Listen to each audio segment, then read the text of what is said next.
Hello दोस्तों, नमस्कार। जूही biology classes में आप सभी का स्वागत है। आज हम 12th क्लास बायोलॉजी के बेसिक चीज़ों को पढ़ेंगे। तो चलिए आइए देखते हैं क्या है। तो ये विज्ञान को हम इंग्लिश में साइंस कहते हैं। विज्ञान दो भाषाओं से मिलकर बना है, यानी कि दो शब्दों से मिलकर बना है। वि और ज्ञान के मेल से बना है, जिसका अर्थ होता है विशेष ज्ञान। किसी भी विषय के सुव्यवस्थित ज्ञान को क्या कहते हैं? विज्ञान कहते हैं। विज्ञान को अंग्रेजी में साइंस कहते हैं।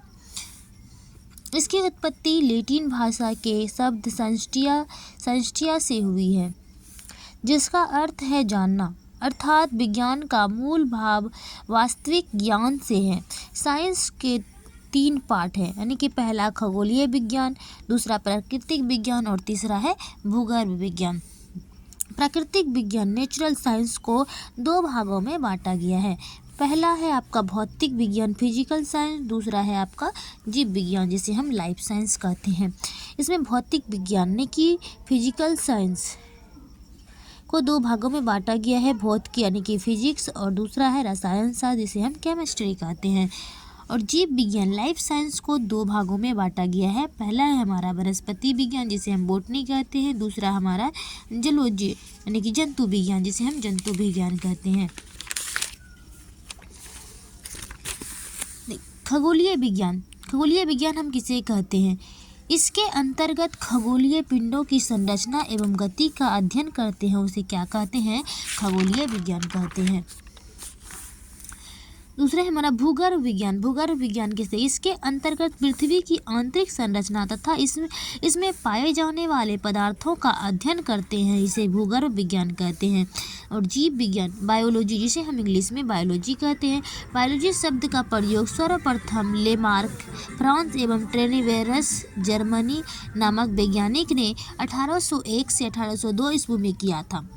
बायोलॉजी शब्द ग्रीक भाषा के 2 शब्दों से मिलकर बना है। बायोस यानी कि लाइफ यानी कि जीवन या जीव एवं लोगस मतलब होता है स्टडी यानी कि अध्ययन। अर्थात जीवन का अध्ययन ही क्या कहलाता है? बायोलॉजी कहलाता है। दूसरी भाषा में हम इसे पढ़ सकते हैं जीव विज्ञान की वह शाखा है जिसमें सजीव वस्तुएं, पेड़ पौधे एवं वस्तुओं का अध्ययन किया जाता है। ग्रीक दार्शनिक अरस्तु 384 ईसा पूर्व से 328 BC ईसा पूर्व द्वारा समस्त जीवों को 2 समूहों में विभाजित किया गया। इसलिए अरस्तु को जीव विज्ञान एवं जंतु विज्ञान का पिता कहते हैं या कहा जाता है। अब वनस्पति विज्ञान जिसे हम बॉटनी कहते हैं। बॉटनी ग्रीक भाषा बॉटनी से बूटान से बना है, जिसका अर्थ पौधा होता है। जिसका अर्थ क्या होता है दोस्तों? पौधा होता है।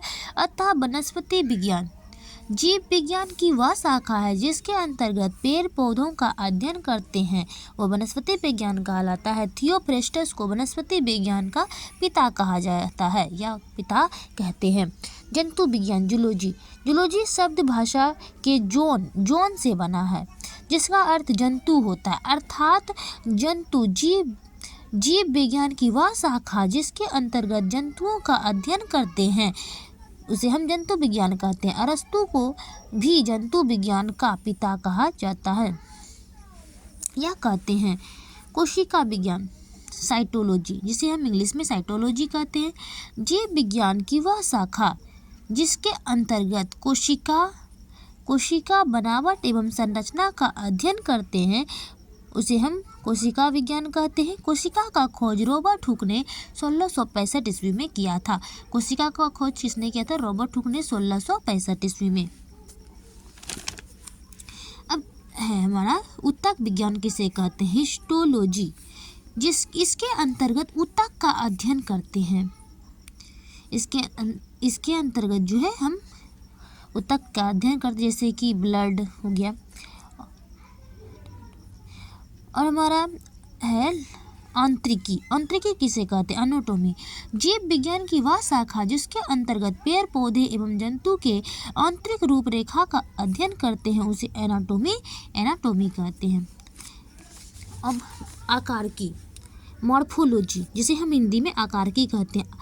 मॉर्फोलॉजी में क्या करते हैं, इसके अंतर्गत जीव जंतु के पेड़ पौधे के बाहरी रूपरेखा का अध्ययन किया जाता है मॉर्फोलॉजी में। चलिए दोस्तों, मिलते हैं नेक्स्ट वीडियो में। इतना आज के लिए इतना ही है और धन्यवाद। ऐसे ही टॉपिक के लिए हमारे चैनल को लाइक कीजिए, सब्सक्राइब कीजिए और दोस्तों को शेयर कीजिए। धन्यवाद।